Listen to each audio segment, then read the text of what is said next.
You're now listening to Sound Talent Media. Check out more shows at soundtalentmedia.com.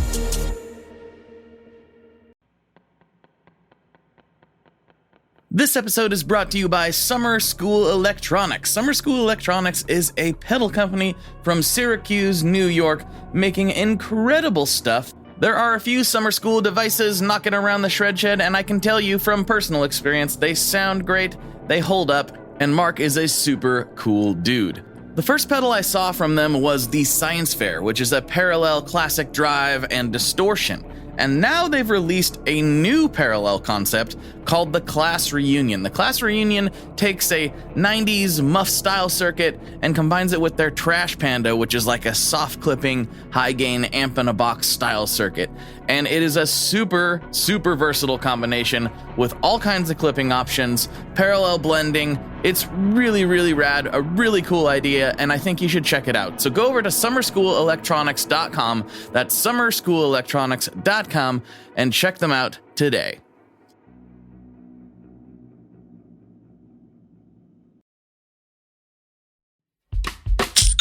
Shopify grows your business no matter how far or big you grow. Shopify is the global commerce platform that helps you sell at every stage of your business.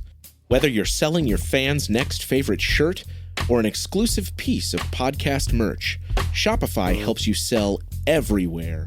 Shopify powers 10% of all e-commerce in the US. Allbirds, Rothy's, Brooklinen, and millions of other entrepreneurs of every size across 175 countries. Plus, Shopify's award-winning help is there to support your success every step of the way. Because businesses that grow with Shopify. Sign up for a $1 per month trial period at shopify.com/income, all lowercase. Go to shopify.com/income now to grow your business, no matter what stage you're in. Hello, everyone. Welcome back to another episode of the podcast. Thank you so much for hanging out. Happy Father's Day, or happy belated Father's Day, rather, to all of the dads out there. This episode should be dropping the day after Father's Day. I hope you got all of the guitar pedals that your heart could have possibly desired, and that things are going well in your neck of the woods. Thank you for tuning into this episode. I think you're really going to enjoy this. Today, I'm talking to Jack Brunson. Jack runs a shop in Lebanon, Tennessee, which is one of my favorite shops I've ever been in. It's called Jack's Guitarcheology. And what he does is he explores, he reaches into the ends of the earth for more eclectic types of gear. And it's all really good stuff. And of course, he has classics as well, but he always has these off-the-wall things that I really love. He's gotten a lot of notoriety lately for his rubber bridge guitars, which, as he talks about on this episode, he didn't necessarily intend on happening. We get into that, we get into what it takes to start a store, we get into his ethos for running a store, and I think it's really good stuff. I love Jack, I think he's a great dude, and I really like what he's all about, and I think that you will too. So, without further ado, let's get into this episode with Jack Brunson. Here we go.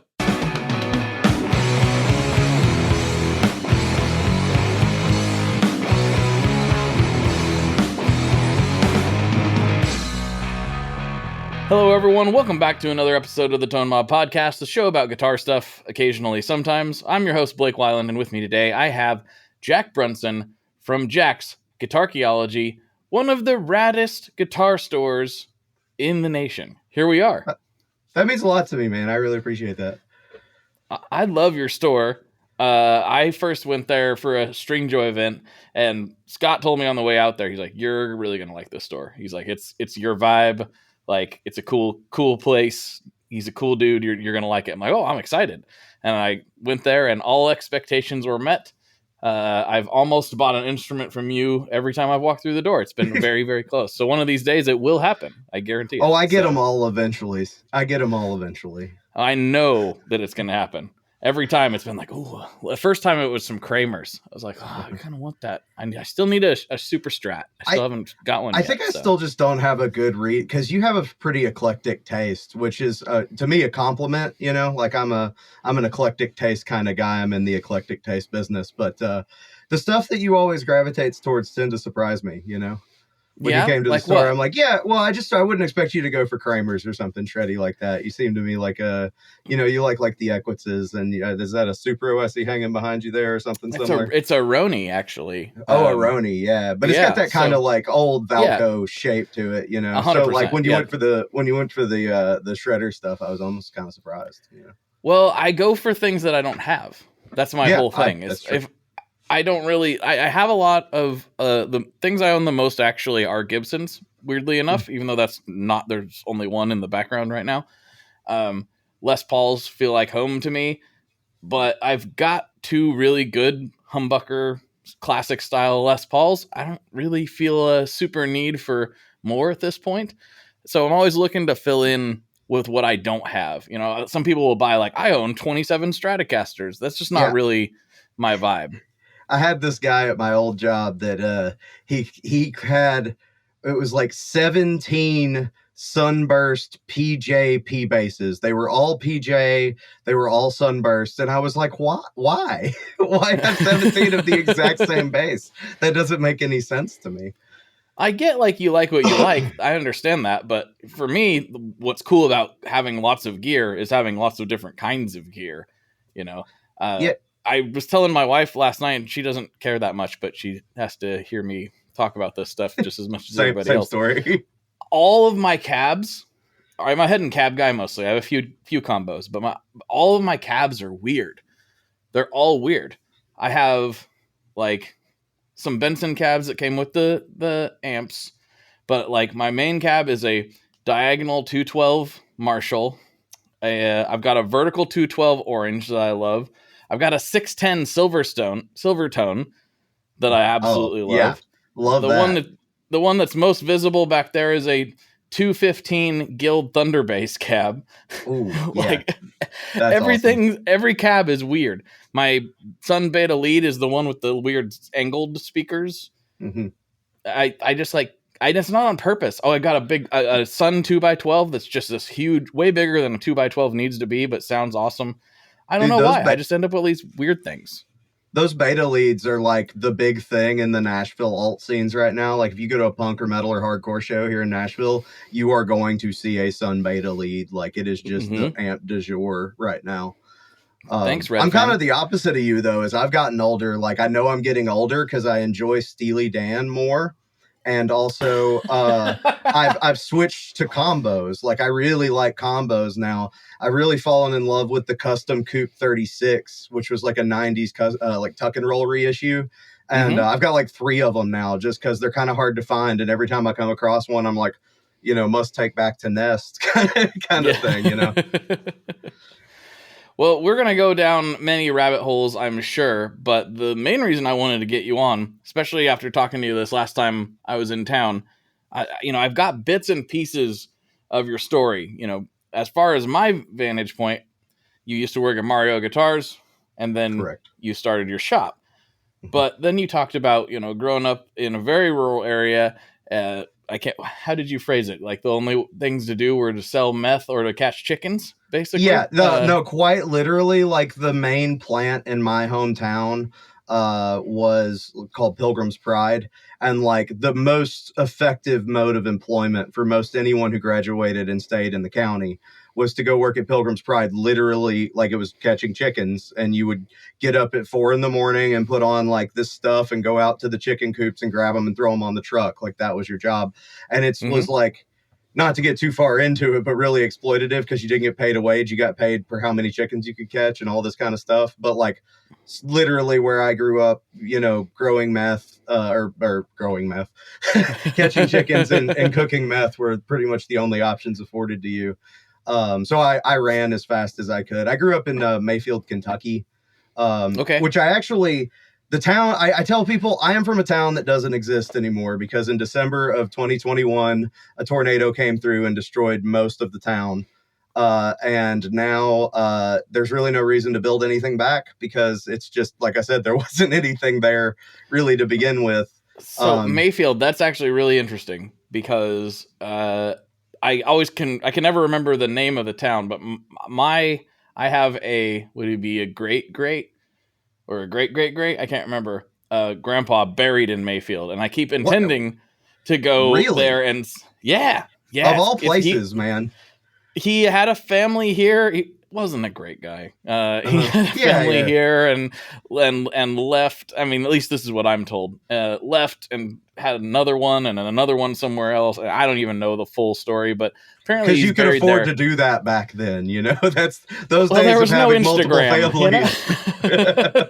Well, if you don't pay for the one, it's easier to afford. I guess that's right? True. Yeah. So he's apparently buried in Mayfield, which is somewhere I keep intending to go. Just because it's such a weird connection to that part of the world. Most of my family's right here in the Northwest, but I got this one random kind of dirtbag grandpa that's buried in Mayfield, Kentucky. So yeah, I think everyone's got a dirtbag grandpa in Mayfield. And that's but I specifically. Actually, I had to go back up to Kentucky for a funeral for the first time in like 2 years because running the store, keeps me so busy that it's just like hard to get anywhere. And I went to Mayfield for the first time since it got destroyed, and it was just crazy to see it, like how much of it's just not there anymore, Mm-hmm. But yeah, I grew up there. I brought that. Oh yeah, I brought that up because I was like, it's kind of crazy to hear these are my roots, and now, I mean, legit one of the coolest guitar stores I've ever been in. So I want to know what that journey was like. Yeah. Sidebar on that too. It's crazy too because the guy who owns Classic City Vintage in Athens, Georgia, also from about 30 minutes from Mayfield. And like we got to talking about that and realized we knew most of the same people, and it was just like one of those. What's up with guitars in West Kentucky? I don't know. There's something in the water there, I guess. But yeah, I grew up in Mayfield, and if you grew up in Mayfield back then, the closest music store was Allen's Music in Paducah. And that was 45 minutes away, and I was 14 and didn't have a car. So when my output jack broke or my strings broke or whatever, I just, thankfully, like I came of age right with the early dial-up, wait forever for it to load internet, And so I could read a forum post and then try to figure out how to do most of about anything that way. But I had to, a lot of trial and error and all of that. I taught myself to solder, all of that kind of good stuff. And by, middle of high school, I was doing, setups, big air quotes. I was mostly just changing strings and, making sure intonation, all that wasn't too terrible. I wasn't too great at it yet, but, $25, I'd change your strings included, back then. I'm a little more expensive now, but I'm better at it now, so. Very much improved. Yeah. But yeah, I went to MTSU in Murfreesboro, Tennessee. I mean, obviously growing up in the middle of nowhere, Kentucky, I could not wait to leave, like I was like, okay, I've seen this. I would like to go do something else. I found out about the recording industry program at MTSU. And then I went there, met my wife first week of college. I was going for audio production at first, and about a year in, I realized, one, I don't need a degree for this, and two, I don't think I want to do this anyway. And so I switched over to the music business program, which was more geared towards the actual music business, publishing, rights, A&R, all of that kind of stuff. But I learned a lot of things that, cross-applied to the gear industry. But by the time I graduated MTSU, I was like, I don't really want to do this either. I don't want to work in publishing. I don't want to be a copyright lawyer. The things that most appealed to me out of the things that were in front of me, none of them appealed. And I think it was about 3 months after I graduated college that I saw a Craigslist ad, of all things, for I think it was for a social media manager for Mario Guitars, Guitar Mill.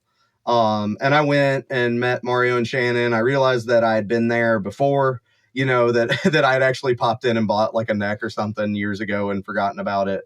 And then we ended up, hitting it off, and I took the job there. And I kind of just started running their, promotions and all of that kind of stuff for about the first year.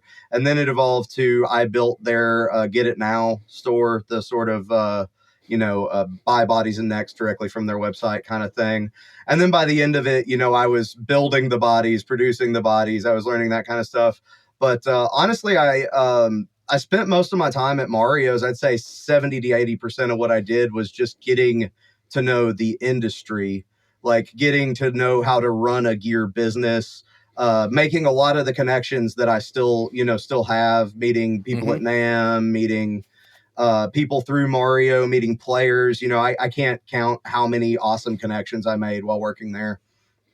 And then I guess I tell people all the time, like, the gear industry is great. It's my passion. I love it. I've been in this industry now for 10, 12 years, something like that, either working for myself or working for somebody else. But it is rife with the cool job tax, which is, you'll learn a lot, you'll do a lot of cool stuff, but you probably won't get paid the best, and you definitely won't have benefits or anything like that. And so to supplement I guess it was about maybe 3 years into Mario's, I realized I'm learning like all these skills, and I'm learning all these skills about how to sell gear online, like how to sell stuff on Reverb. But then I'm also sort of osmosising all of these sort of luthier skills and just like general setup skills and all of that kind of stuff. And I really should be like doing a side hustle that makes me some money with that kind of stuff. And it kind of all just fell into place where I bought a 1965 Silvertone 1457, which is the 2 pickup model that came with the amp in case, because that's the stuff that I'm always been kind of obsessed with: Tascos, Silvertones, Harmonies, stuff like that. And so I bought one of those. I bought it from him for like $300 with the amp in case. He cut me a great deal on it. And I spent, a couple of hours cleaning it and fixing it up and blowing out the electronics and polishing the frets and all of that. And when I was done, I looked down and I was like, heck, I could sell this on Reverb for like $900 right now. And the wheels started turning. Like, that's a pretty good profit margin, And so the business originally just kind of spawned out of, well, I can buy these guitars online, pull them in, fix them, resell them, reap the margin between. And so I started kind of doing that on the side. I took about $500 and I just bought some broken guitars, and I fixed those. And then I reinvested that money and bought more broken guitars and fixed those and repeated the process until it just kept growing and growing until COVID. COVID was really when everything kind of exploded. 2020 came around. Interest in the guitar hit an all-time high.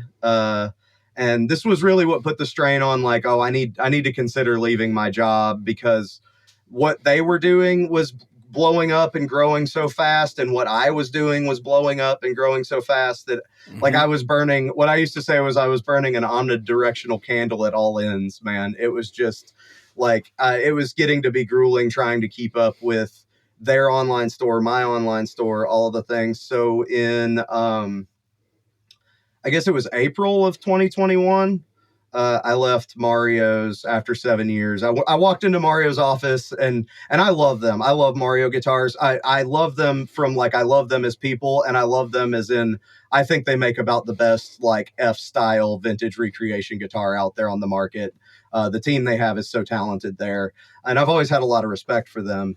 So I walked into Mario's office, kind of like, hey, I need to talk to you. Like, I think it's time for me to, to go and run at this full time, and he respected that, because he did the same thing when he went out on his own, because he worked at MIRC, and he went into his boss's office and said, hey, I think I'm going to go out and do my own thing. So he saw I think he was kind of seeing the respect of the entrepreneurial spirit there. He was into that. And so we shook hands very amicably, and I left in April of 2021 with really no intention of opening a brick and mortar store.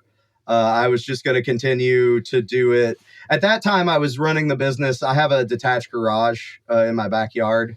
It's like a 700, 800 square foot, just a 2-car garage with I had it insulated, heated, cooled, mini split, the whole 9 yards. And I had it where, one wall was all the guitars that were up on Reverb for sale, and one wall was all the guitars I had left to fix. And I kind of had a flow and process with it. But at that time, I was just leaving, and I was like, I'm just going to go not have a job and sell guitars to make my rent, and make my money. And then I guess it was 6 months later or so, Jamie, my wife, and I were just driving to Dairy Queen, on a summer day. And I think it was late summer, and we drove through the Lebanon, Tennessee, here where we live, square. and there was a for rent sign up in the window, and Jamie said, "Hey, you should call and ask about that. Like, surely we won't be able to afford it." Right. And we called. The landlords were really nice people, and everything just kind of fell into place, and the price was right, so we pulled the trigger on it. And my life has never gone faster since. I don't know where the last like 2.5 years since we opened has gone. It's probably gone to the 60 and 70 hour work weeks, but Yeah. it's it's been pretty crazy. And another thing that happened in there was in 2017, my father passed away, and my dad was a doctor, and he made a lot of money, but he was also very good at spending his money. So when he died, he did not have. He was a guitar player too, so he spent a lot of that money on gear. He would. I come by the affliction naturally. It runs in the family. But he passed away in 2017, and didn't really have much money to leave me, but did have a life insurance policy, which allowed me to purchase my house in cash and all of that. So that really helped in, we didn't really invest much of that money into the business. The business was already pretty good and running by that point. But it did kind of relieve us of some of our personal bills, which freed us up to like put more attention on the business and more of our personal money into the business.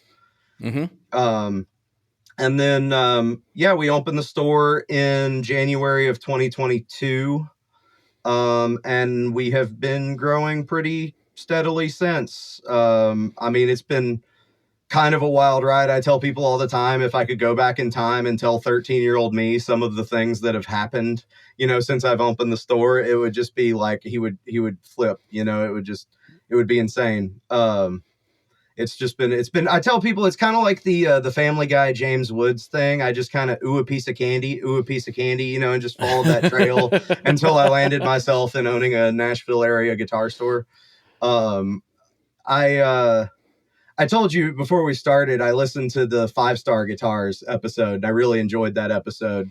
And you asked them about people starting now, what you would do and all of that. And I think I've seen a lot of people, especially here around Nashville, that they're like, I'm going to start a guitar store, and they're not already selling on Reverb, and they're not already like kind of working on it a little bit. I don't think you can just start from square one like that. That, as you said in that episode, it would just be incredibly daunting to try to start from scratch. The only reason that like I was really able to do what I did was because I already had 150 guitars ready to go when I decided to open the store, and it wasn't anywhere near enough to fill the store. Like I had to buy so much inventory right when we opened, even having a head start on it. But I couldn't imagine of just going like, I'm going to go down to the bank and get a loan and start a guitar store with not a single guitar, inventory wise to go on. It was that. Okay. We got disconnected there for a second. We're back. We're back. And we're back. Yeah. And we're back. Yeah. But just the summation of what I was trying to say is that if you want to get into this, like if you love the gear industry and you want to buy, sell guitars, just start now out of a spare bedroom. Start small, start with like $500 and just buy, a couple of trash guitars and resell them or whatever it is that you're into, just try it out before you go running at a store, because it's a whole new level of deep end once you get into the brick and mortar world. Well, and there's some other things to think about too, because another unique problem. Well, it's not unique in the retail sense. This is all retail kind of has this problem, but one thing that's different about a store than a lot of places is you need to, if you're going to have an actual brick and mortar cool spot that people are going to go to, and you don't have any guitars, you're going to have a store nobody wants to go into. Even like you said, 150 in your spot is actually not that many because it's a fairly large space. It's like 1,700 square feet. So that's a lot. And honestly, when you first open, no matter how many you have, you're not going to have the layout right. You're not going to have it figured out yet. So it's going to look sparse anyway. Yep. The less you have, the more sparse it's going to look. And the more sparse it looks, the less appealing your store is. Yeah. It's a weird thing where you got to sink a bunch of money into inventory. kind of permanently. I mean, and a lot of businesses are that way, but the general principle is you try to keep the minimum inventory on hand that you can operate with, basically, because otherwise it's just money sitting on the shelf. But with a store, it's completely necessary. It's almost like a marketing expense in some ways. Yeah, I've almost like operated under the opposite. I've always tried to keep the maximum back stock of inventory that made sense to have. Because I tell people, like, I'm very fortunate, right? I'm in a public square in a downtown area with a lot of other kinds of businesses. And those other kinds of businesses have inventory that goes out of season, or they have inventory if they sell food or something like that, you know, baked goods or whatever, that goes bad. You know, and guitars not only don't go bad, they don't spoil. You know, you do have to upkeep them while they're on the floor, which can be kind of annoying, but they don't spoil. And if you take care of them, they're almost like stocks or bonds or stuff sometimes. You know, out of nowhere, a guitar you have on the wall, you know, take the Bad Monkey thing a while back, you know, where the Bad Monkeys shot up overnight because they were mentioned on the JHS show, or the Kurt Cobain Jag Stangs when they did the Mexican reissue, the Japanese ones shot up like crazy just overnight. And so I tell people sometimes guitars are a better investment than the stock market. And over COVID, it was because I had 250 guitars in my garage that my business appreciated in value, because as those guitars were sitting out there during COVID, they were just appreciating in value, because everyone knows that guitars now are worth more. You know, the value market has gone nuts since the COVID restraints and the supply chain issues and all of that. I think it hasn't really receded that much. It started to slow down the acceleration. Yeah. Well, I think it realized that the trajectory it was on was just like unsustainable, you know, and now it's kind of trying to stabilize, you know, and I think for the better. But yeah, it's just that's the great thing about guitars, is that you could just sort of start piddling at buying them. And like, I have guitars sometimes that I bought 2 or 3 years ago and they're still sitting around here, and I go, oh, I should probably get this pushed through, you know. But it doesn't really matter as long as you just, you know, keep your stuff right and all of that. Your inventory doesn't spoil. You have nothing but gain, really. And so as much as you can just start doing little by little, I think the better. That makes a ton of sense. There's not really an approach that I thought of, but I think that story is not actually that weird. I think a lot of, especially newer businesses in the retail sector of this industry, have started kind of similarly. Somebody flipping stuff, and then all of a sudden, yeah, they're ending up with a store. It was just, I think I mentioned it on that episode, but it was weird to me to have friends and family who really genuinely cared about me, and they were coming from a good place. When I told them I was starting this podcast, they're like, oh, that's weird. Why don't you do something like start a guitar store? And I'm like, you guys are insane. Like as if you can go poop guitar store, you know, like I think a lot of well-meaning people are like that, because like at my store all the time, without fail, I'll have some older guy and he'll come in and he'll be really well-meaning. And I'm not saying this to dog on anyone, but he'll come in and he'll say something like, oh man, you're living my dream right now. This is just, I would be in hog heaven if I had your job. And like, I'm like, dude, you don't want this. Trust me. Like, nobody, unless you just eat, breathe, and sleep this, you don't want this, because pretty much every day I get up before work at about 7. We open at 10. And between 7:30 to 8 to like 9 to 9:30, I pack and ship reverb packages that are going out, and I send those. And then I go to work and I work an 8-hour day. And then generally I come home and I work on reverb listings on my laptop while me and my wife watch movies or The Sopranos, you know? So like it's been a lot of like 10 and 12-hour days that, and discipline and dedication that I don't think a lot of people would keep up for. I've been doing this for 8 years now, you know, working before work, going to work, and coming home and working after work, just to make sure that everything stays afloat and the money keeps coming in. 100%. And I think that's the way that any passion-driven industry, it kind of is to a degree. I think you're never going to make the most money in guitars or mountain bikes or, you know, things like that. That's never where you're going to, like, if your goal is solely just to generate the most cash you could out of a career, none of those things are the career you should go after. you should go after them if you want to be surrounded by stuff that you enjoy, talk about things that you enjoy, and you really like this stuff. You can make a good living, and there are a handful of people in this industry who would probably even be considered pretty wealthy, but we're never going to generate a, Jeff Bezos or an Elon Musk. It's not something that this industry can even do. It's barely big enough to be an industry, is what I tell people oftentimes. And do we want that too is the other question, because it's like we've lived, I feel like, for a while in the, under the GC umbrella of just sort of a, big corporate guitar store vibe. And I've noticed in the last 10 years that every town, every reasonable sized city has 2 or 3 just kind of like mine, or like 5-star, like Heyday in Asheville, or, just stores that are run by a couple of guys, and, they're doing it a passion project, and they're putting forth the gear that they like, and they're becoming much more niche stores, which I think is really cool. Because my favorite thing to do when I go out of town is go to the other guitar stores and see how everybody else is doing it and all of that. Like, I just genuinely love guitar stores. So it's so cool to just go see, like, how many ways can you reinvent the wheel? How many ways can you eat this Reese's, Mm-hmm.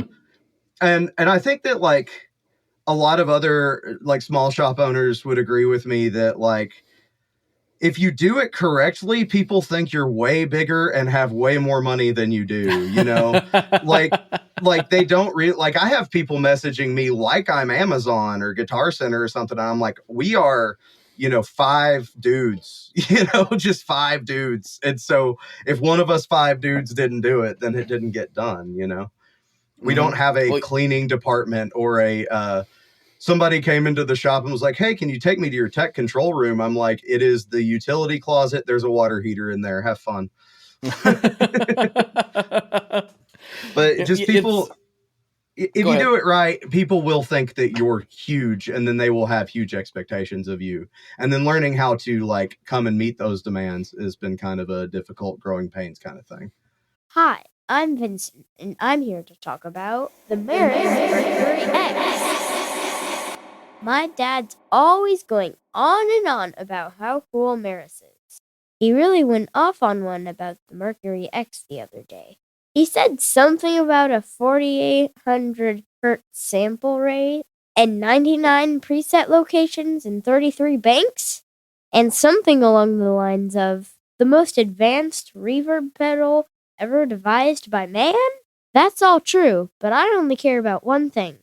This pedal sounds sick.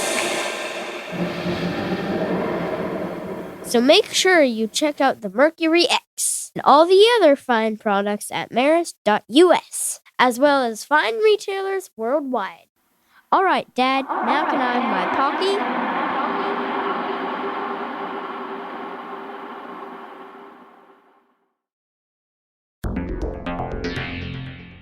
How exactly do artists get their music on Spotify, Apple Music, Deezer, Tidal, all these services? How in the world do you get your music there? Well, in the past, you had to use something called a record label. But these days, you can use DistroKid. DistroKid is the absolute easiest way to get your music up on streaming services, and it's the most affordable way to do so. Not only do plans start at $22.99 for the entire year, that's less than $2 a month, DistroKid also does not take a cut of your streaming revenue, unlike some other services out there. Even better if you sign up by going to tonemob.com/distrokid. That's tonemob.com/distrokid. One more time, that's tonemob.com/distrokid. You'll get 30% off. That's right, 30% off their already extremely reasonable prices. So go to tonemob.com/distrokid and get your music out there. We are brought to you today by Sweetwater, specifically the Gear Exchange. You may have heard about this. This is a place where you can go to buy and sell your used gear. Maybe you got a pedal over there that's just kind of collecting dust. Maybe there's something you've been eyeing from the Sweetwater catalog. Well, right now is a great time to turn that unused gear into something you're actually going to use. Even better, if you sell on the Gear Exchange, you can keep 100% of the sale as long as you choose a Sweetwater gift card as your payout method. That is not too shabby because, let's be honest, most of this buying and selling we do is just to fund new gear purchases, and that is a great way to reach a wide variety of customers and keep 100% in your pocket, or rather on your pedal board. So go check out the Sweetwater Gear Exchange and turn that unused gear into something that's actually going to help you write that next huge riff. It's an interesting thing too, because it gives you a glimpse into, once we all come at this, I think, because we love music and we love guitars. That's how we got our start, right? Very few people in this industry that I've met anyway seem to have like a businessy background, and like that's their thing. They're going to start a business and be captain business. But some people get really good at it. And I actually think that's my background. Like, my business is kind of odd in that I used to work for Mario, right? Who was a builder, and now I've kind of crossed the aisle and I'm working as a retailer, right? But I feel like I come at the retailer thing from a, builder's perspective, because that's where I cut my teeth and that's where I learned how to do everything. So I'm really into what boutique builders want, and I want to, build good relationships with them, because I know that is pretty much everything, keeping up with all of their guys and all of that. But what we do is kind of, I feel, a hybrid of the two, because we do have a retail store where you can buy stuff from us, but we are also producing a lot of our own inventory. Whether it be, refurbishing the guitars, the traditional Guitarcheology method, or stuff like the rubber bridges, where we're actually making those and putting those together. Or I've made electric cowbells where we're making those and putting those together. So we're sort of quasi, manufacturing, quasi retail, kind of sitting in a weird purgatory between the two. It is interesting. There are maybe a handful of other businesses retailers that do something similar, but nobody does the combination of stuff that you do, as far as I'm aware anyway. Yeah, I've actually found it kind of puzzling in some ways, because the way that I do things, I mean, I guess this is kind of like saying the sky is blue or something, but the way that I do things comes very naturally to me and makes a whole lot of sense to me. But I have started to explain the way that my business works and the way that I do things to people, and kind of just watched them glaze over. But just, to boil it down to its most simplicity, we buy broken stuff, we fix it, we sell it, fixed and refurbished. And that's, and I mean, we've expanded. I've now become I'm a mini irons kind of guy. In this day and age, the more income streams you can have, the better, as many little hustles as you can have going, the better. And so, I just trying to figure out, this method works, or we can make more money this way, or, just anything like that. It's just finding all those little ways and trying to keep on top of and manage all those little ways that you get money coming in. Have any of those little ways stood out as like, hey, obviously you're constantly throwing things at the wall and seeing what sticks. Has anything stuck that shocked you? I mean, the biggest shocker of all of them has been the rubber bridge thing. I think that is the thing that has just come and like hit me out of left field, and then it's been a rocket that I grabbed onto and flew off with me on it. I did not come into the rubber bridge thing as like I'm really into Americana coffee house stuff, and this is what I love. Like, I play in punk bands, man. Like, it's not really my like, I've come to like it. I've come to love it. Actually, I've come to find all the uses for it, but it was just a thing that I got a lot of requests for. And eventually I was like, one week I got like 12 requests for it. So I was like, I've got to figure out how to get this nailed down. And I would say no single other thing we've done has brought us more notoriety than, here are the two things that have brought me the most notoriety: the rubber bridges, and a while back I made a toilet seat guitar that got tossed around a bunch of different like weirdest like reverb listings, kind of YouTube channel stuff, But yeah, the rubber bridges are like, last summer, my wife and I went to New York City. We went for like a couple of concerts, and of course I went to the local guitar stores. I went to Chelsea Guitars and Brothers Guitars. And at both Chelsea and Brothers, when I said, oh, I'm from a Nashville store, Jack's Guitarcheology, they were like, oh, the rubber bridge guy, so like, yep. That has just like gone so far and so out. And I mean, now I've sold 2 rubber bridges to the Goo Goo Dolls. I made 2 for Noah Kahan. I've made one for Charlie Worsham of Old Crow Medicine Show. I mean, it like the rubber bridge thing has taken me to meeting more people and gone farther than it's just really surprised me. And I get it now, but it just, at first I didn't really. And then I was like, okay, well, if you guys like it. And then I think I kind of came around on it, but, it's just been a whirlwind, 2 or 3 year whirlwind of the rubber bridge thing. Yeah, I don't even remember the first time I heard about it. I was confused. I was like, why would you want a rubber bridge? I don't understand. That's not that's the opposite of what you want, right? I think most people, and I even had the same my first reaction. I think I went straight to logistics, which was like, I don't know anything about rubber working. Like, how would I cut rubber and what would I do? All of that kind of stuff. But then I think my second thought was exactly what you said. Like, isn't resonance the point of a guitar? Like, isn't right? that what? Yeah. And then now that I've kind of gone to the other side where I'm an advocate for rubber bridges, because I really do see where they have their place now.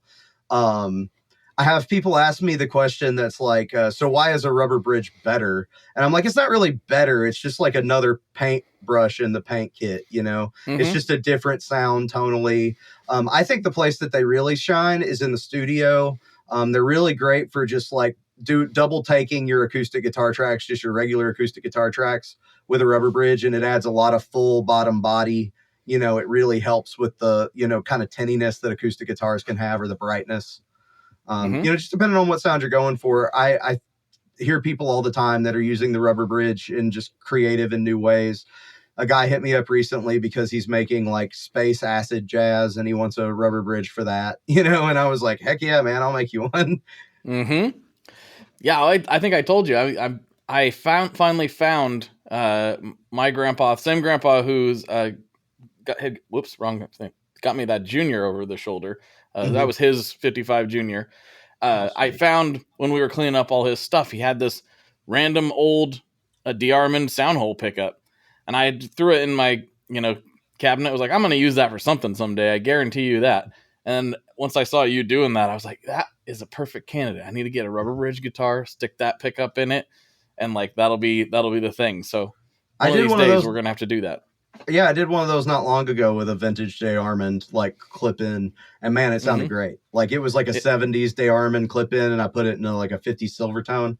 And it sounded wonderful. That's exactly what I want to do, something like that. Yeah. So when we find a good candidate, we'll do it. Okay. Sweet.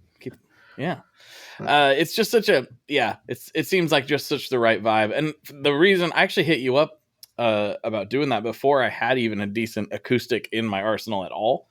So I was like, well, that seems like a fun way to get a good acoustic in the arsenal. And then I was gifted the Gibson, another one that's over my shoulder. So I got kind of hooked on that one for a little bit and sidetracked, which, you fall in love with acoustics in a way that you don't other instruments. I feel like acoustics are really the ones you like bond to, like Excalibur style. It took me so long. I didn't have a decent acoustic forever. My dad was like the acoustic guy, and he's got several acoustics that I really, really like, but I never gravitated towards one. I never really cared that much. And then I discovered the J160E, and I was like, well, an acoustic guitar with a P90 in it, of course that's what I need. That makes all the sense in the world. That's the one for sure. But yeah, I mean, I basically just got into the rubber bridge thing because I liked the old like Stella acoustics and the old Harmony acoustics. And before I was putting rubber bridges on them, I was just gluing them back together and putting a pickup in them so they would be, stage ready acoustics. And that's actually what led me to the rubber bridge thing. Was people would, find my listings on Reverb for these gold foil equipped, Stellas. And then they say, hey, will you do me a rubber bridge? And I like to joke that I got dragged into it kicking and screaming, but I'm here now. So, hey, it's one of those weird things. If you can get known for one thing, you're doing better than almost everybody. Most people don't get known for anything. So Yeah, One I did thing's go better off on than a bit of nothing. a tirade like not long ago where like all the things I really poured my heart into, my bands, my, this, that, the other, the thing that I'm known for is putting rubber on guitars. But at least I'm known, that's kind of nice. And the amount of like advertising that the rubber bridges have brought me as far as just notoriety for the business, it's like I said, that's why if people know who I am for anything, that's probably what they know me for. Mm-hmm. Yeah, it's a weird thing, right? Like we pour. It's not that I haven't poured a ton of effort into this show. I obviously have, but the amount of songs that I sweated over and like tried to get the lyrics just right. Like, no, that's too cheeseball, or like dialing in the tones, or just sitting there in the studio and like obsessing over which compressor we're going to use, and all this time spent into things that nobody's heard. And it's And 117 views on Spotify, Yeah, it's like all these idiotic blabberings that I put out on the internet where I'm just like blah blah blah blah blah blah blah, and that's what people listen to. I appreciate it, and I would never have it any other way. I really, really love doing this show. It's just surprising. It's one of those, like you talked about, if you could go back and tell teenage Jack like the opportunities you would get and the things you'd get to do, you'd think that was great. I would also think that was great, but I'd be really confused, like, because I talk on the internet. Yeah, because you talk. That's why. So you have like is it a radio show? I'm really confused. What is a podcast? So I'm gonna speak into a microphone and people are actually gonna pay attention, because most people are telling me to shut up right now. So Yeah, I feel like we both probably got told to shut up a lot as children. Like I was a noisy kid. I was a noisy kid. I am a noisy kid. I'm a noisy old man at this point, and just a big my whole life has been nothing but noise. Apparently, it's just what I do. Yeah, I'm actually over my shoulder over here is my rubber bridge stress test. Recently, I learned that I'm getting a piano store next door, which is going to be rad. Like I've already met the owners. It's going to be really cool. But the piano store's guy's dad is like one of the world's foremost rubber producers. And I fixed his Martin for him. And when he came to pick it up, he was like, "Hey, yeah, sorry. I've been in Thailand for a month." And I was like, "That's cool. What were you doing in Thailand?" And that's when he told me, I was showing this factory how to build rubber because I hold 73 rubber patents. And I was like, quick sidebar. And that, you don't say.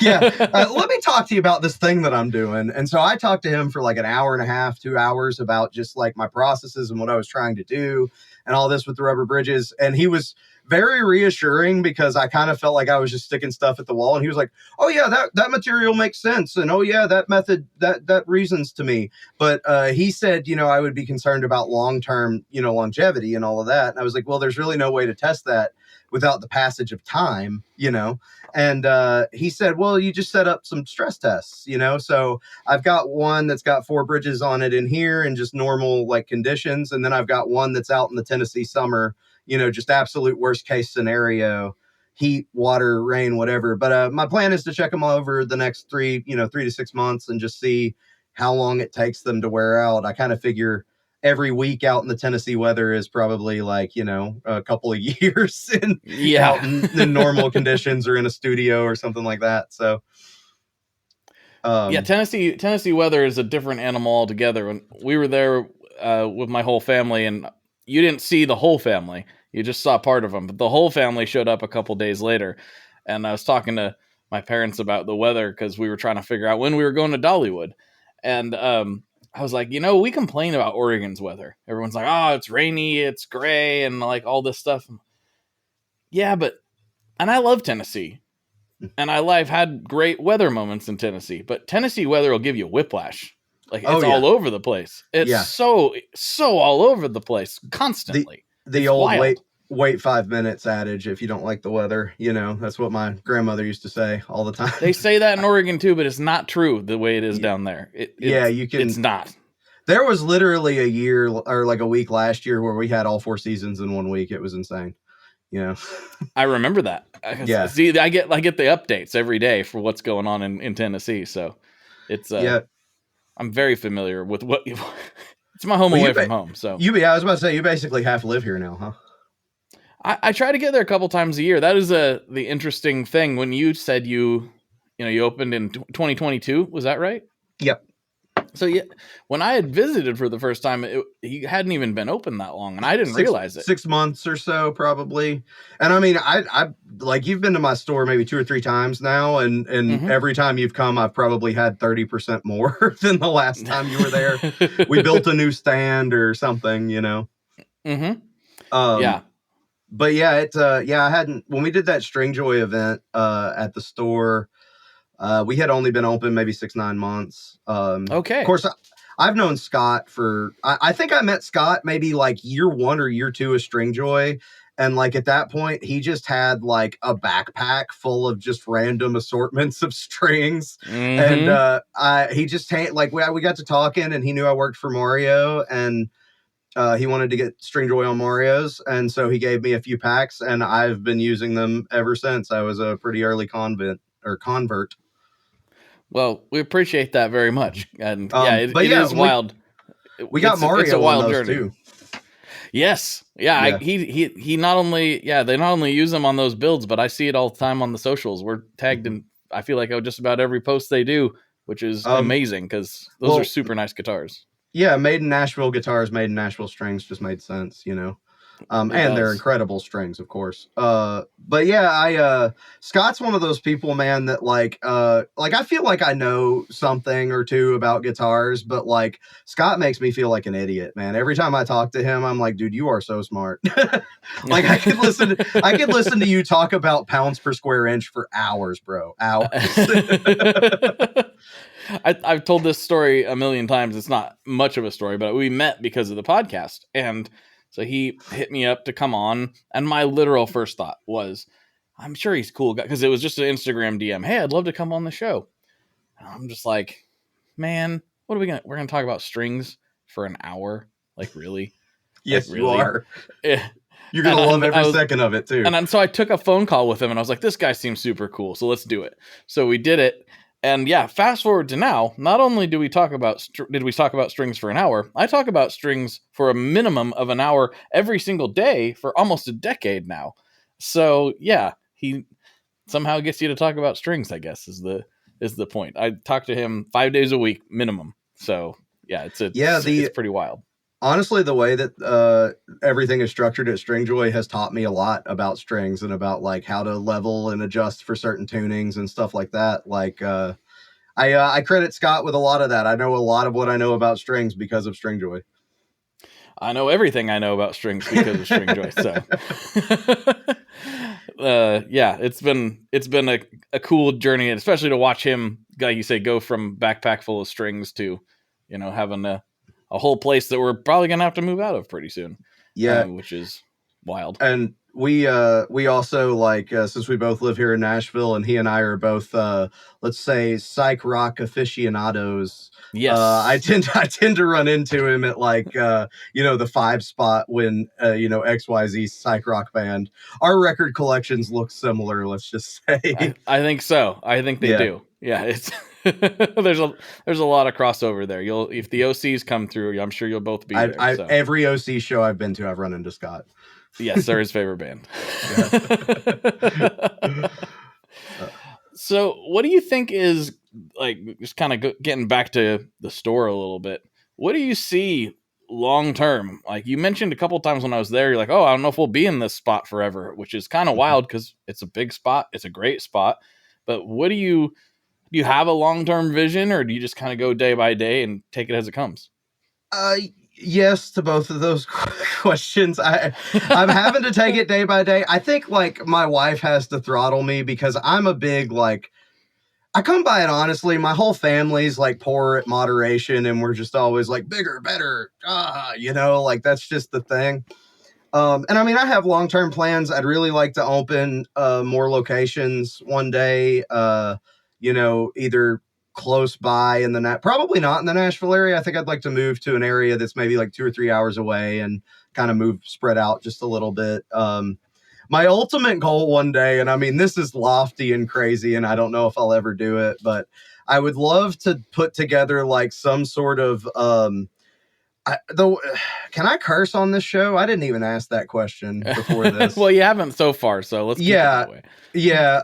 Well, let's just say, a Dollywood for people like me. That's the kind way of the way I have been putting it. But I see it. I see it. Just like Okay. putting together like a place that had a couple of venues, maybe like of course my guitar store, like a big guitar store, and put it on a big fairgrounds, like a big set of grounds, and put fun stuff like, putt golf, petting zoo or something, just statue garden, whatever, but like have sort of like a touristy attraction kind of situation in the mountains somewhere. Like that's always been kind of my like with unlimited money and resources, what would I do? And I would do something like that. But in the immediacy, like the store, we've signed our lease there until 2026, and I have every intention of running the lease out. We may re-sign, we may not. I mean, I found that I'm kind of a liquid that fills the space I inhabit. Of course, when we got the store, I was like, God, this is so much space. It's going to take me forever. Like I was kind of panicking, like it's going to look sparse. Like I've got to get more stuff in here. And I think it was maybe a year, I was already like, okay, where are we going to stick this? And where are we going to stick that? And all of that kind of stuff. So like, it happens faster than you think, you day in, day out, you don't really notice it. But then one day you look around and you're like, there's everywhere, like everywhere I look, there's guitars. Everywhere I look, there's pedals. Like we've got to clean, we got to reorganize. Like, and so I think one day moving into a bigger space will be in the cards, but also opening a second location in somewhere like Paducah, where I'm from, or Knoxville, or maybe even Chattanooga or something like that is kind of something we've been considering. I mean, the business is, people ask me all the time, they're like, hey, how's the shop going? How's the business going? And I'm like, even when it's going really, really good, I'm working like 70 hours a week. So I'm like, it's going great, but I'm really tired, that kind of stuff. But like, we have like on paper done pretty well, money comes in. We've done well locally too. Like the support both in Lebanon and from the greater Nashville community has been really cool. I've actually always tried to do, this is, do you watch It's Always Sunny in Philadelphia? Yeah. Do you know that in the early seasons, they have the gin bar bit where they go to the gin bar and like, it's a hipster bar where there's no sign and like all of that kind of stuff. Like, okay, I don't think I've seen those episodes, but I'm following. Yeah, well, the whole bit is that everybody wants to be in on the secret, like they're being beat out by this bar that doesn't have signage and doesn't advertise because it's getting like, oh, you got to go to this place because it's like the hip secret place, and all of that kind of stuff. And I wouldn't say that I've like intentionally tried to like foster that, but like if I became known as like, oh, like Nashville area's like little secret gym there is Jack's Guitarcheology out in Lebanon, you got to drive out there and see it. Like, I think that would behoove me more than having like billboards on 24 and 40, like, I think that kind of advertising, that kind of like, I just read a book called Setting the Table by Danny Meyer, who's the guy who founded Shake Shack. And in the book, he talks about something that's called shared ownership. And what shared ownership is that if you build good relationships with your customers, particularly your regulars, they will treat your store as if they own your store. They will tell their friends about your store. They will become evangelical nearly about, what you are doing. And we've had a lot of that. And I'm like, can't express how grateful I am to those regular customers and those people, especially the ones that walked in, even like you did this. I can say with confidence, you did this. You walked in 6 months when we were still kind of figuring out and you just got it. They walk in, they look and they see what I'm doing and they get it. And not everyone gets it. And like, even when I explain it to people, they don't get it. And it's almost kind of hard to explain until you see it all, but, just the people who come in and they get it right from the get-go, those are the people that end up, bringing the most people to our store. That makes sense. I mean, it's almost building a community around the store instead of just building a store that sells stuff. It's a place that people want to go. And it's why I'm actually hopeful for music retail in general versus, other forms of retail. Because I don't think like anybody gets super excited to go buy batteries, or toilet paper. Like all that stuff is stuff that everyone could emotionally replace. Like if I can get that conveniently delivered to my door, cool. I have no vested interest in going to the store to get toilet paper. But a good, well-run store not only becomes a hub for the music scene in that community, but it becomes a place you want to go. It's like, hey, I got to go get strings. And it's not like, oh, man, I got to go get strings. It's like, I'm going to go get strings, Yeah. Like, I'm going to go get strings and hang out for an hour, likely, and maybe leave with a purchase I'm going to regret, or my wife's going to make me regret. Yeah, exactly. But it becomes a place you want to go. It's an experience. It's a fun thing. And that's why I think that music retail will largely be okay. Maybe not in a, super corporate, big box, ever expanding, kind of mindset. But I think a well-run, like well-curated music store will always be a thing in most like major metropolitan areas. I don't see that ever going away. No, and we considered that too. Like that was almost first and foremost. Like we considered the community aspect before we considered the retail part of it, I think. We wanted to create a space because we are right there on the square, just right in the center of town, walking distance from most of the people who live, within a mile of the square in Lebanon. And so I wanted to make my store a place where like teenagers could come hang out and play guitars, and where like older men, guys who like find it hard to make friends, can come and play guitars and meet other older dudes that play guitar and, do bands with them. When we were doing how we wanted the vibe of the store to be, we actually weren't looking at guitar stores as much as we were looking at record stores. We wanted the store to feel more like a record store, and we wanted to sort the guitars by genre, not necessarily by brand or anything like that, but like our pointy metal guitars are over here, our, jangly vintage guitars are over here, and that kind of thing. And we wanted the vibe to be that way too, where like, you come in and the two clerks are arguing about television's Marquee Moon, and that's the kind of vibe we wanted to have, just sort of a community space. And in this day and age, like we are of the benefit of having a retail store online, Reverb in our website and all of that. So like, that's still the majority of our sales. Honestly, I'd say it's about 60-40 between like in-store sales and online sales. And so like, I don't have to hawk over people or like put on the used car salesman sales tactics, like to get people to buy stuff in the store. Cause like I said, I get everyone eventually. They come in this time, they pass on this guitar 2 or 3 times down the line. When they come in, they fall in love with something and they buy it. It's kind of a long game now. It's not so much like get out there and sell. It's sort of you nurture these relationships. These people come to trust you. Usually people, when they start coming to the store, whether they're coming for repair, consignment, or to buy something, they do what I call a trust job, where they buy a cheap guitar to see how they like that, or they bring you a repair that they care a little less about, and before they bring you their price Stratocaster, or they have you consign like a $500 guitar before they bring you the $2,000 guitar, but once you do that first deal and you build that connection and you're really honest and forthright and, do good business, then you build a relationship for life. And I tell people all the time that I think in this day and age, since things have gotten so corporate and so crazy in every aspect of our life, the like traditional shopkeep like method of running a business is just jarring when you experience it. When you get good customer service and you talk to the store owner or a really knowledgeable staff and they're able to answer your questions and make reasonable and good suggestions, and they're not pressuring you to make sales.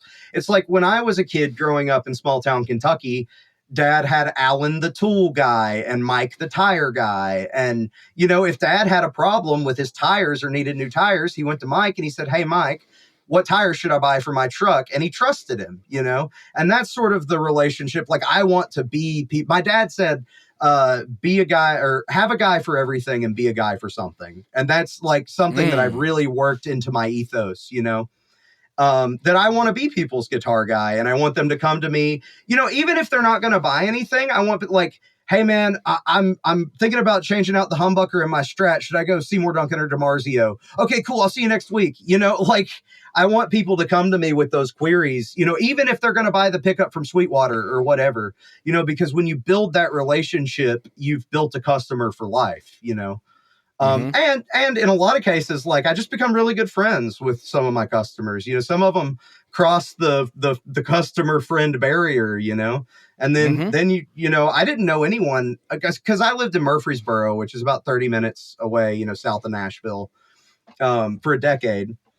And then I kind of just moved to Lebanon because it was affordable and I could get an acre with a nice house and a detached garage to run my business in for way cheaper. But I fell in love with the town like pretty immediately because it reminded me of where I grew up. It's a much more small town feel.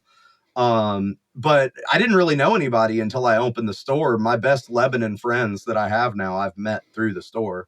And I'd say like on a grand scale, since I started doing this on the side in 2016, I have friends all over the world who like, they bought a guitar body from me 7 years ago and we just became Facebook friends. And now we chat, you know, once a month or something. And that's 100%. Been like some of the more rewarding stuff of this, or, you know, people who like, they trust me enough to bring me grandpa's guitar and I shined it up real nice for them and got it playing for them. And they're, you know, really, you build a bond when you do something like that for someone.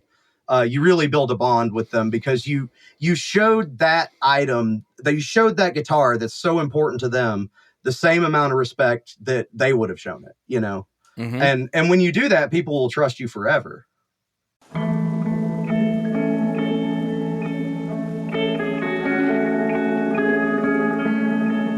Hello there. I'd like to introduce you to your new best friend, the Chase Bliss Audio Lossy. Lossy is a collaboration between Chase Bliss and Good Hertz. And it's meant to give you some control over those weird digital artifacts that come with very compressed audio. You're hearing it right now. All the changes that are taking place are strictly coming from my playing dynamics. I'm just interacting with the pedal and letting it do its thing. In some true stereo goodness. If you'd like some more details about Lossy, I'd invite you to head over to chaseblintsaudio.com. I think you're gonna like what you find.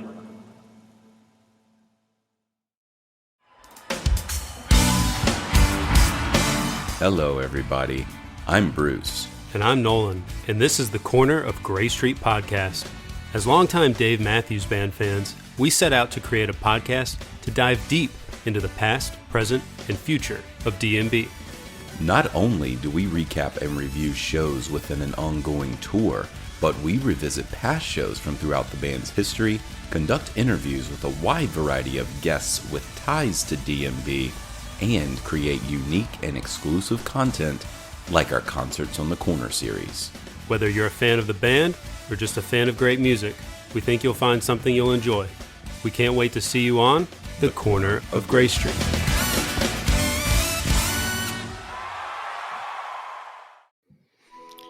Welcome to us talking about our podcast for a minute. What's the name of that podcast? That's Axe to Grind, and right now you're going to be getting a little taste of it, right down to the shaky microphone and all. And my name's Bob. And my name's Patrick, and usually we're joined by Tom. Tom's the best. Tom has a real grown-up job that requires him to be at work, but we talk about decidedly not so grown-up things like hardcore music and things that people that like hardcore music tend to like. So that could be the latest shows, revisiting classic material, talking about the new classics, all the little dorm room nonsense that you imagine from niche music podcasts that you either love, want to love, or hate. Yeah, imagine all the emotions that you have towards a genre that has impacted your life, and then condense them down to an hour to 2 hours a week. So triangulate your speakers, think about jumping off the bed, singing along, dancing like an idiot, and listen to Axe to Grind podcast. I think you just dropped like so many nuggets for anybody that's even considering starting Really any kind of business, but very specifically. Oh yeah, this is a all retail like outlet. all encompassing and applicable. You could Yeah. be selling, t-shirts, and this would apply to a certain extent, 100%. The things that's frustrating about the guitar business, though, is that I'm around a bunch of other stores that have, like, their retail spaces. They sell blouses or they sell whatever. The thing that they can do, though, is they can hire teenagers to run the store and all of that kind of stuff. And what we do is so highly specialized. Like, people got to be like, if someone comes in and asks what the scale length of a guitar is, the person working needs to know A, what the scale length means, and B, how to measure it. And so it's just much more specialized labor, which makes it incredibly hard to hire for. Yeah, and it's going back to the one of the main points earlier on, like, you gotta, even if you're not intending on being the owner of the business, even just working on it, there's a lot, or in it rather, there's a lot of specialized knowledge that's required. And if you don't really love this stuff, you're not gonna know, because it's not required to know in your daily life outside of the work, and it's just it's a very strange little business that we found ourselves in, for sure. When I started playing guitar when I was like 13, I got just as into the techie part of it as I did into the playing part of it. Maybe more really? so. Like, I maybe got more into like learning guitar history and learning about, and it was never, it was Fender, Gibson less. I've never really been too much of a Gibson guy. I come around in later years, but I was always more fascinated by like the weird Italian guitar companies and the weird Japanese guitar companies and, the weird German and Eastern European guitar companies. And I was always interested in reading that kind of stuff. And my granddad, bought me all these coffee table books and stuff that I'd go through. But what I'm getting to is that when I look to hire people, I try to find people that have that same, like, I got into guitar and then I got into lutherie and guitars and guitar history, like, separately. And that is another like, I'm just as into that as I am into the actual playing of the guitar. Yeah, I got into playing the guitar and then got into the gear side. Mostly from a, like, I don't know how any of this works perspective. Yeah. I'm like, how does somebody get that sound? I don't get it. Like, because I'm sitting here playing my acoustic or whatever, and it was like, this doesn't sound anything like the heavily distorted bands that I'm listening to. How this can't even be the same thing. How does this work? And I didn't have anybody to show me either. Because my dad plays guitar, not really into all that stuff, so he didn't know. And so the internet was barely a thing, so I was calling Guitar Center and asking all kinds of stupid questions. Like, I didn't even know what I was hearing half the time. So yeah. Cut to me with my first Stratocaster with 9s on it, trying to tune it down to drop A and wondering why it doesn't sound like System of a Down, At least you knew to do that. I thought I was hearing a bass. I didn't even know that drop tuning was a thing. I was like calling Guitar Center, literally calling them and asking them, like, I need a bass amp that has distortion, I think, because I'm trying to do this thing. And they're just like, who is this idiot calling me now? There are so many phone calls I get at the store where they ask for something, and then I'm like, wait. What are you trying to do? Yeah, what are you actually asking Let's for? backtrack a little here. Because maybe you don't know what you actually need, much like I didn't know what I actually needed. So I totally relate to that.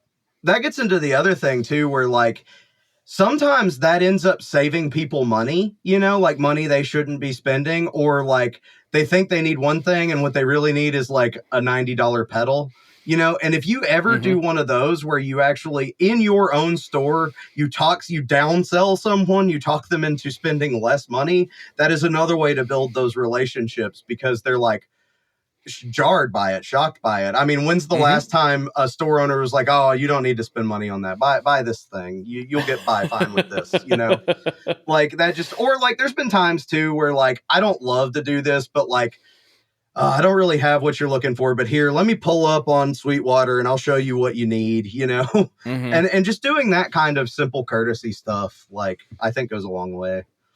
It does.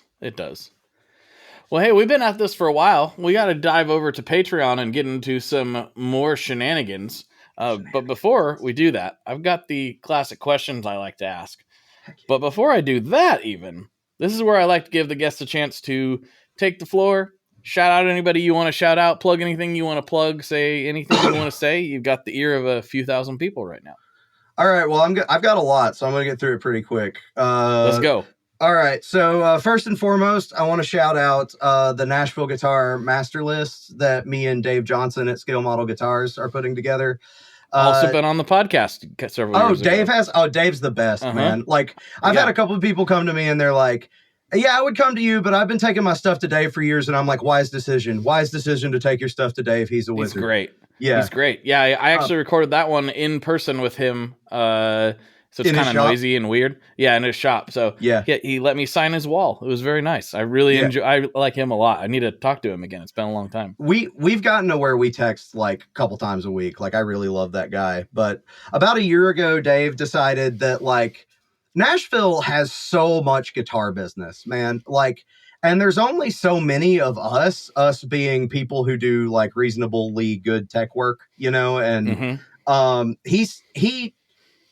we have talked about it, and we agree that if there were twice as many of us as there currently are, we would all still have full queue lines. Like, it is just plenty of work. You think it's that much? Wow, that's a lot. Yeah, no, I mean, you're talking. There are probably more guitars per capita in Davidson and the surrounding counties than almost anywhere else in the world. You know, like, I believe that there are just more guitars here than anywhere else.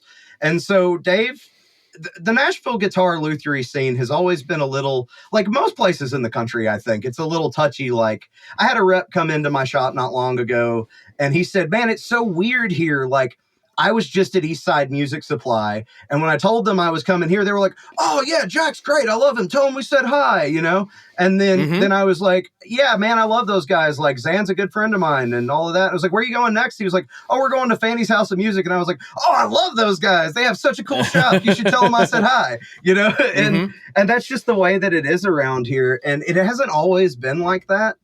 And about a year ago, Dave was like, what if we got together, you know? He put out an open call for recommendations, and anyone who was on the list had to be nominated. And we put together this list of like 50 to 60 people who are working in the area. And it's just become, we're hosting it on our website. And it's become a great tool. If you're here in the Nashville area, you need your tech work done. We all have different expertise. So like, I don't do neck resets or refrets. People ask me why, and I tell them because the guys that do that best in the world live 25 minutes from my house and they do it really cheap. So why would I bother? You know, why would I bother spending the tooling and all of that? And so like, and I'm like, a lot of those guys don't want to take setups because they have to organize drop-offs and pickups and it's a real pain for them. But I have a store with store hours, so I'll do setups all day long. You know, if my line was all setups, I'd be happy. And so like, this list has been really great for like, oh, well, if you want to refret, you want to go to Dave. Like, Dave's the guy you want to go to, or you want to go to Elliot Pride or Rhett or one of these other guys. And the other thing that it's done is it's brought all of us, like, we're having these semi-regular bonfires where it's just all of the guitar techs. And like, it's just so, it's great because there may be 20 or 30 people there. We all work in the same industry. We're all swapping stories, and it's kind of demystifying the whole thing because you realize that like all of us are just kind of winging it in any period of time. But if you are a tech in this area or anything like that, we have an application and all of that. So come check that out. Or if you need work done in the Nashville area, it's just the Nashville Guitar Repair Master List. It's on our website. I'd also like to plug Hagtronics. He's our local pedal builder. We've had great success selling his stuff. He's a stay-at-home dad, wiring stuff on his own. It's really sick stuff. And I have 3 bands that I guess I should probably plug. Big If True. How do you have time for 3 bands? What? Yeah, I get that. I don't have kids, so like that helps. My only child is a 13-year-old beagle with one eye, and he doesn't take up too much of my time, and he goes to work with me. So, but yeah, the 3 bands and the store kind of came like they were happening at the same time, but they were happening in separate compartments of my life. And the bands have also had like some semi-regular success with here and there. Like my hardcore band opened for Cro-Mags not long ago. You know, we've gotten some pretty good offers and stuff like that. And so I just keep saying yes to stuff and then like putting it in the calendar, and then I show up for this stuff. I don't know. Like, I don't know who books all this stuff or writes all this stuff, but it gets crazy. my average day is usually like getting up, shipping, running the store, and then either coming home and working on something or going to band practice. But the not having kids thing helps a lot. But I have Big If True, which is my pop punk band. We just put out a new album called I Can See My House From Here. I'm really, really proud of it. If you like Green Day, Blink-182, you'll probably love us. And then I have a sort of Pixies, Nirvana-esque grunge garage band called Casual Sex, spelled SECTS, like the sex of a church. And then I have a hardcore band called Toxic Culture, and we are recording a new album next month. So that will probably be out this fall. And I'm super excited about that. Cool. You're a busy man. Yeah, I think like so I quit drinking 4.5 years ago. And I think like part of my sobriety plan is just keeping myself too busy to drink. You know, like there's no way I could continue doing what I'm doing back when I was, and I wasn't like, I tell people I didn't quit drinking because like I got a DUI or crashed my car into a daycare or anything like that. I was just literally standing at a show one day holding a beer and going, ugh, and I was just like, I think I'm just sick of drinking 2 or 3 nights a week. And we were just going to take a year off in 2020. And then we didn't. After 2020 we did. And then after that was over, it's like, well, we just got sober through the apocalypse. So it doesn't really seem worth like starting to drink again. I can relate to the thing. I did the same thing with cigarettes. Yeah. I was just like, I bummed a cigarette. People get kind of mad at me when I say this. And I realize it's kind of weird. But I bummed a cigarette from my friend one day. I never was like a super heavy smoker. I think I got up to like a half a bag a day or so at my worst. But I bummed a cigarette from my bassist, and I was just like, yeah, thanks, man. And I got halfway through it, and I was like, I'm really not enjoying this at all. Like, It's not doing anything for me. Like, I actually don't like this. Why am I doing this again? Like, why am I smoking? And that was pretty much the last time I've had a couple drags here or there over the last decade, but like, that's pretty much the last time I smoked. And I mean, I'll have a cigar a couple times a year, but yeah, that's where I'm at. I just felt the same way. I was like, ugh. I don't really like. I guess it's not doing anything. Like, why would I do something that I don't want to do and it's bad for you? Like, the way I've always put it is, I just like got off the ride. I just chose to get off the ride. Yeah, I just fell out. I fell out. Yeah. I didn't like it anymore. Yeah, I'm and then like, I don't know even if you quit drinking, the sort of alcoholic tendencies don't leave you. Like my dad was an alcoholic, and he was 14 years sober when he died, but you just get that like no moderation, like bigger, better, best. And so now instead of like doing intoxicants or anything like that, I just I'm like, how much better can I make the business? How can I write these songs for this band? Or I just pour it all into that now. And staying, like, sometimes I regret it. Like sometimes, like, so I shouldn't say regret it. That's not the way to put it. But sometimes I wonder, like, would I have been happier if I just stayed in the garage and not opened the store and stuck to the bands? Or would I be happier if I'm not doing this band and I just kind of stuck to the store? But then like COVID happened and I didn't play a show for like 18 months, and I was like, oh, my mental health is like not right. Like I have to play music in front of people. As I've put it to people, I started doing this. Like I started buying and flipping gear to fund my nasty musicianship habit. Like it was always a like to get high on my own supply kind of thing, like right. One, I like buying and trading and having cool gear and all of that, and having that at my disposal musically, having that in the studio and all that kind of stuff. But for two, like music increasingly just doesn't pay, these days, unless you want to do canned corporate music or do some sort of like not industrial music, but like commercial music or something like that. But like, as far as like getting in a cover band and playing in a bar band or something like that, that stuff, especially here in Nashville, because there's just no shortage of people who will play for free, So like, I took a run a few years back at like, okay, I'm a bass player primarily. Like that's my main instrument. If I was in a Devil Went Down to Georgia kind of situation, I would pick the bass to battle the devil. And I did a bit where I'm like, okay, I'm going to take a run at being like a session bassist and like, play for a couple of bands as a hired gun and all of that kind of stuff. And I just started to hate it. Like it just started to feel like work. And I think this was about the time that I started Guitarcheology. because I was like, I don't want to do this as a job, because this is kind of like a therapeutic outlet for me, playing music in front of people. And I don't want to ruin it by making it work, you know? And I want to be able to, like, if I don't want to do a musical project, I don't want to do the musical project, you know, and I don't want to have to do that musical project because I have to pay X, Y, or Z bill, you know? Mm-hmm. And so I decided that in about 2016, when I started Guitarcheology, I was like, okay, this is the end of me having, like, if one of my bands hits it or we have any kind of success or whatever, that's great. But I'm not going to make a run at being like a bass player for a living, because it's just, it's even more daunting and frustrating and hard than opening a guitar store in the Nashville area.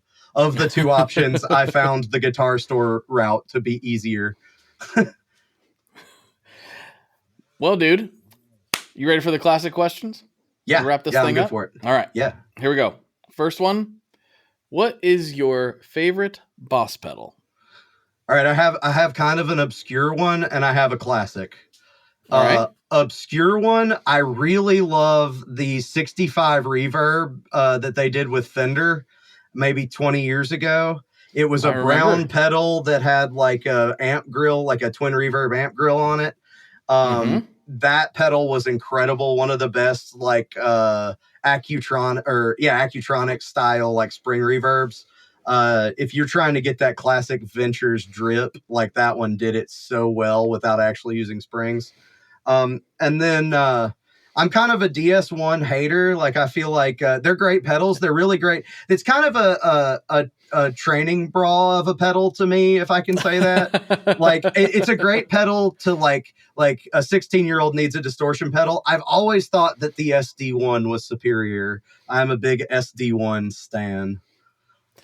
Yeah, I prefer the DS one. SD1 is good. But it is a tube screamer. So yeah, it's I tend to different. like it's different, but I tend to like more dialed back, like heady distortions, I guess. Like my favorite. I mean, I know that like the SD1 isn't like this, but it's more towards this way on the timbre spectrum. But like my favorite overdrives in the world are like the Timmy and like those transparent drives. I'm a big I do like the Timmy drives and stuff. And so I feel like the SD1 gets closer to that tone than the DS1 can. Yes. And that's why I've always liked those a little better. All right. Yeah. I do like the SD1, but I think out of the two, I'm going to go DS1. But you just got to be careful with that tone control thing. CE2, honorable mention CE2. Maybe the best chorus ever made. Yeah. So can't beat it. Yeah. All right. Final question. What is your favorite kind of pizza? All right. So this is a thing I know quite a lot about, because in college, I spent 3.5 years as a pizza delivery boy. And I did it for the best pizza joint in the city of Murfreesboro at the time, which was called Sal's Pizza, which is also the name of the pizza joint in Do the Right Thing. I always thought that was fun. But Sal was a New Yorker, he was like an 80-year-old Italian man who had a pizza joint in New York and had fled way before. See, everyone's moving from New York to Nashville now. This guy did it in like the 80s, you know, and he moved and he opened a chain of pizza joints, like authentic New York style pizza joints in greater Nashville. And I worked at the Murfreesboro one. And that really, like, I'm a New York pizza stan. I'd say my favorite, the one we usually get is pineapple and mushroom on like a classic New York style. Pineapple and mushroom. Yeah. Try it sometime. Well, we do pineapple. Well, mushroom. I'm not trying it. I'm not doing the pineapple. Oh, really? You're not a pineapple guy? Not a pineapple on pizza guy? Listen, there are people guy. Period. There are people putting bananas on pizza now, so I think the pineapple people should get a pass. You know. It isn't about it being on pizza. I don't want it at all. On anything. We get it with the Cajun crust, and it's bitching with the Cajun crust. Ooh, Cajun crust. That sounds good. I like the sound of that. Or I really like a white pizza, like a white or a pesto, something like that. Chicken pesto, chicken white. But it's got to be to me, my favorites are always the like thin New York style, like really spread out, piece you have to fold, kind of thing. Yeah. There's a really good spot in Nashville if you haven't been. I feel like a little bit unsung in the Nashville scene. I think it was like really popular maybe I don't know. I'm just guessing because I don't live there, but it's probably really popular, maybe 7-8 years ago. And just like, things being around that long, they kind of become like less hyped over time, I guess. But a place called Bella Napoli there. They do a really nice, everything. Like the lasagna is incredible, but they have a 4-cheese pizza that they do. Just a white sauce, 4-cheese, wood-fired pizza. It is so delicious. It's so good. I've never even heard of this place. That's crazy. What part of town is it in? I don't remember. I can't remember what that neighborhood's called. I'm gonna have to look this up. Oh, it's great. It's a great Italian place. It's awesome. There used to be a place here in Nashville called Two Boots that was one of my favorite places. I think they've closed during COVID, unfortunately. But the coolest thing about Two Boots was they were a venue too, like a punk venue. And so if you had played there, you got this gold-plated card that entitled you to 1 free pizza slice a day for life. Oh, nice. No wonder they went out of business. Yeah, so many of my friends regularly cashed in on their 1 free pizza slice per life. Oh, I would. I'd 100% do that all the time. Every day if I could. I got a lot. I played there, of course, so I got a lot of pizza out of that deal. But their pizza was incredible, and they did a bunch of weird, vegetarian pizzas. So, nice. I'm for any kind of weird pizza. I like weird pizza. Weird pizza can be a good time. Yep. Well, dude, what do you say we slide over to Patreon and see what kind of nonsense we can get into? Does that work for you? Works for me. Cool. All right, everybody. For Jack, this is Blake, and as always, folks, good luck and good tones. Alrighty, folks, there you have it. There's another episode in the can. If you want to get into some horror movie territory, and I mean legit horror movies, not necessarily like a situation that's a horror movie, then you can hear Jack and I talk about that over on Patreon. With Patreon, I like to dig into, everything, really. We get weird over there. We like to find what makes people tick, and I really like to talk to them about strange things. And that's what we did on this episode of the Patreon bonus edition of the Tone Mob podcast, where for $5 a month, you not only get access to ad-free episodes, that's right, the ad-free feed is over there, you can also get bonus episodes beamed right to your ears every single week. So check that out if you can, and if not, don't worry, that's all good. I totally understand, but I would appreciate it if you could share this episode with a friend. Sharing is caring, folks. Sharing is caring about your friend who needs a new form of entertainment, but it's also about caring about the show and helping it keep on keeping on with new listeners. That is the only way this thing keeps going, is if you tell your friends about it. Please, please, please tell people you know, show people you know. It really does help a lot. And make sure you check out Jack's Guitarcheology online as well as in store. If you happen to be in the Nashville area, I definitely recommend making the trip. It's not too far out of the way. I really, really think it's worth your time. You'll really enjoy Jack, you'll enjoy the crew, and you'll enjoy the gear. So please head out there, make sure you check it out. And with all that, I think that's probably enough, right? We'll get you on to some other sort of internet nonsense, and maybe we'll make it. Maybe I'll make a meme or something. Let's see. Don't forget to follow me on Instagram at the Tone Mob, everywhere on the internet. And yeah, all right. I think that's good. Let's wrap this one up. Later, folks. One last thing before we totally sign off here. I just want to remind you that if you do any shopping at Stringjoy, that's Stringjoy guitar strings made in Nashville, that will help me out as well. As I've said for years, I'm heavily involved in that company, and I really do think they're making the best products on the market. So if you would like to try custom strings, go to tonemob.com/stringjoy and check them out today. I seriously love what the team down there is doing. I help them out with all kinds of things, and by you supporting them, you are also supporting me as well. And hey, you need some strings, so why not get some custom strings just for your guitar and playing style? Again, the link for that is tonemob.com/stringjoy, and that will take you right to their website, and you can do all your shopping through there, and that will help everyone involved out. So thank you very much. Talk to you next time. We are brought to you by the wonderful folks at Gun Street Wiring Shop. Yes, Gun Street Wiring Shop. I've talked about them before.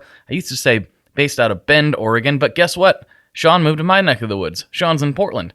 Sean is awesome and has helped me with a bunch of stuff lately, and if you have wiring needs for your guitar, he can help you too. If you want to get weird with it, he can get weird. If you just need to spruce things up a little bit, there's your guy. He takes all the guesswork out of doing your guitar wiring, and he makes it simple, and his customer service is top-notch, and I can't say enough good things about Gun Street as a company.